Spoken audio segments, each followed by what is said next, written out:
Jeg laver jo selv champagnesabler. Hej alle sammen, og velkommen til Let's Get Smitten. Programmet, hvor vi skal hjælpe en dejlig dame med at finde den perfekte date. Hvad betyder smitten? På engelsk betyder det selvfølgelig forelsket, mens på dansk betyder det corona. Den anden ting, I tænker, er sikkert, hvem er denne her dejlige herre i hjørnet? Det er min assistent Chip. Yay! Lad mig starte med at byde velkommen til dig, Clara. Du er 22 år gammel og kommer fra København. Lige om lidt, så vil jeg introducere dig for 6 flotte fyre. Vil du ikke lige starte med at fortælle en fun fact om dig selv? Et af mine allerstolteste øjeblikke har været, da jeg af Københavns politi blev kåret til den anden bedste cyklist. Har du lyst til noget? Gerne. Men det kan jo være, at du møder dit livs kærlighed her i mit Love Mansion. Hvad forventer du dig af programmet i dag? Jeg ser frem til at møde nogle søde gutter. Men inden da, så vil jeg lige vise dig, hvordan algoritmen bag Smitten-appen har fundet de perfekte matches til dig. Ved hjælp af højteknologiske algoritmer har vi lavet vores supercomputer finde frem til en gruppe af personer, der passer perfekt til Clara. Disse personer er siden blevet vurderet af en Ph.D. i psykologi, og til sidst er det endelige valg blevet taget af en præst. Her kommer de. Det er Mikkel, Lukas og David, Rasmus, Victor og Josef. Kan du lave musikken? Ja, det er god stemning allerede. De ser da super søde ud. Jeg gør det ikke det? Og drenge, hvad tænker I om Clara her? Jamen, det er super godt udvalg. Tak. En at vælge imellem. Har du lyst til noget? Beefdyrking. Ja, prøv at fortælle. Jamen altså. Og mens I drenge lige tykker om munden, så kan jeg jo passende fortælle reglerne til den første leg, der hedder The Fun Fact Eliminator. Beefdyrking. Det går ud på, at I hver især skal fortælle en sjov fact om jer selv. Hvis Clara så synes, det er rigtig sjovt, så får I en plads ved siden af mig. Men der er kun 2 pladser. Hvis du så har placeret en sjov fyr ved siden af mig, men der kommer en, der er endnu sjovere, så må du gerne lave et skift. Når jeg synes bare, vi skal se at komme i gang. Ja, jamen, jeg hedder Mikkel, og jeg er 22 år, og jeg er fra Svendborg. Og min fun fact, det er... Du må bare Noget, der er dødsensfarligt. Jeg laver jo selv champagnesabler. Den tager vi lige i gang med, den der. Ultra fedt. Skal jeg gemme? Er det fint, jeg gemmer mig? Altså hele... Ja. Ja. Nå, men skål. Jamen, Ja, godt skål. nok. Altså, jeg vil sige, det var meget imponerende. Ja. Så du får en plads.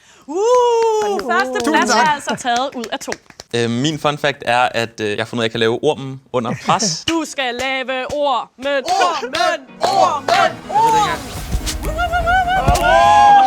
Okay. Ja, men det seriøst, det er noget af det mest imponerende, man overhovedet kunne gøre. Værsgo at gå over på en plads.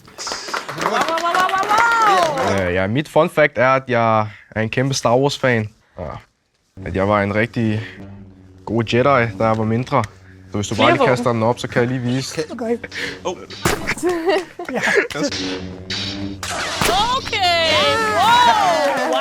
det må jeg nok sige. Jeg har aldrig set Star Wars. Desværre. Mit fun fact, det er egentlig, at jeg elsker jul.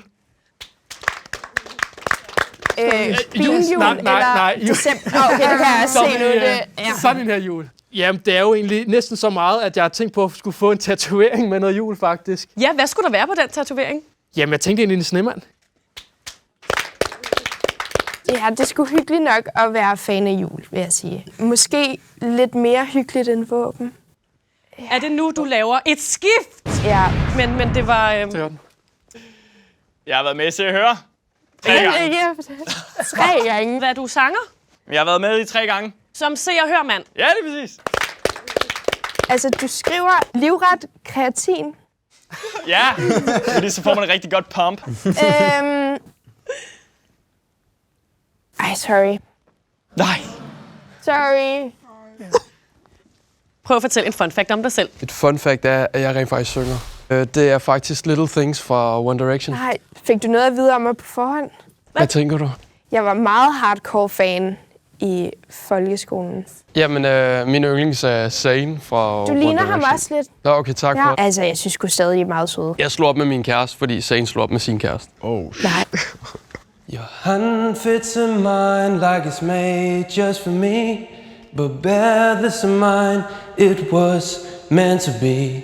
And I'm joining up the dots with the freckles on your cheeks. And it all makes sense to me. Oh! Virkelig godt. Virkelig godt. Vi har jo en sanger op mod ormen og Santa. Jeg er meget vild med ormen, så jeg tror desværre, der bliver ikke en udskifter. Det var en chokker. Og som det ser ud nu, så har Clara altså valgt sine 2 bejler. Det er David, og det er... Jeg vil godt udfordre til en dance battle til den bedste orm. Jamen, spændende. Er du klar på det? Hold da op. Okay, wow. Det gjorde ondt, det der. Ved du hvad, det var rigtig, rigtig flot. Meget manligt. Ja, og så er det David, der skal vise, hvordan man laver ormen. Jeg hedder Lukas. Undskyld. Hold simpelthen ikke kigge på det der. Yeah!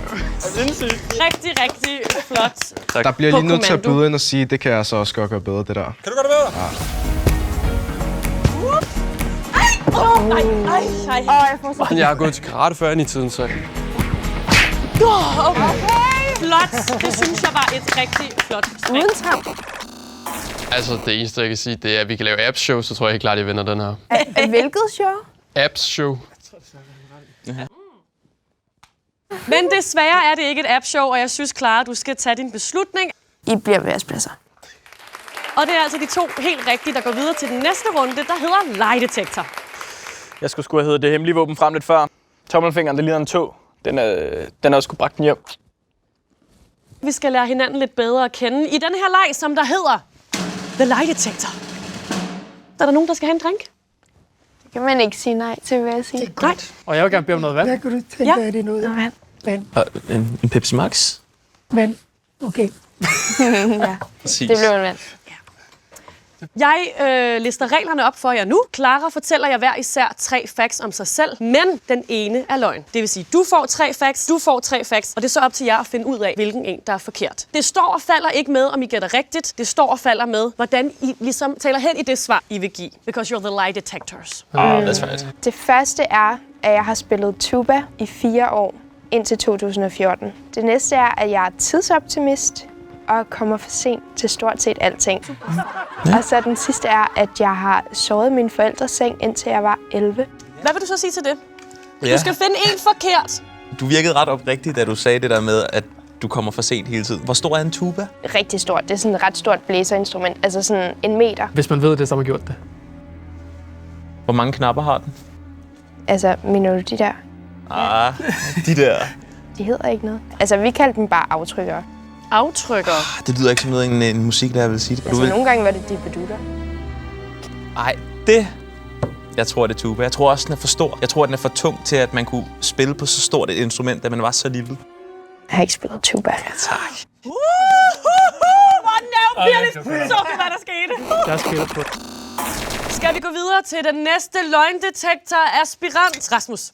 Det første er, at jeg har blanket 11 ud af 15 eksamener på universitetet. Det vil sige, at man går til eksamen, og så afleverer man et tomt stykke papir. Og den næste er, at Sydney Lee er min onkel.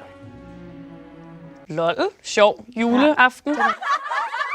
Og så den sidste, at jeg har gået i skole i Beijing. Hvad siger du til de 3 facts, du har fået her? Sydney Lee. Hvorfor han er min onkel? Ja. Det er min fars bror. Because somebody had sex, honey. Hvordan er han? Grineren. Lidt underligt til sådan familiesamkomster, for at være helt ærlig. Har du været i Beijing før? Det har jeg. Hvilken skole gik du på? Sådan en sprogskole. Hvad hed den? That's Mandarin. Den hed That's Mandarin. Ja. Det er Sydney eller Beijing? Jeg går mod alle odds, jeg siger, den med Sydney. Ja. Han er ikke min onkel.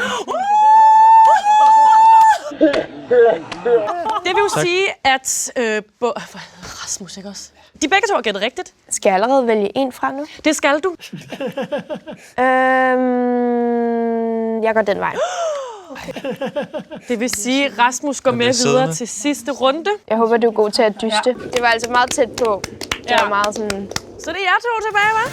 Hvis du derude synes, at denne her legedetektorrunde var rigtig spændende, så kan du prøve noget tilsvarende selv inde på Smidt-appen.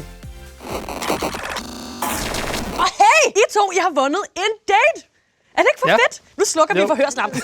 Ikke mere med det. Jeg er så edderspændt. Vi skal jo videre til tredje runde sammen. Vi skal jo finde ud af, hvor fed en date skal I på. En fed date kunne være rimelig fed. Men det finder vi jo ud af lige om lidt, når vi skal til den sidste runde, der hedder Gasserine.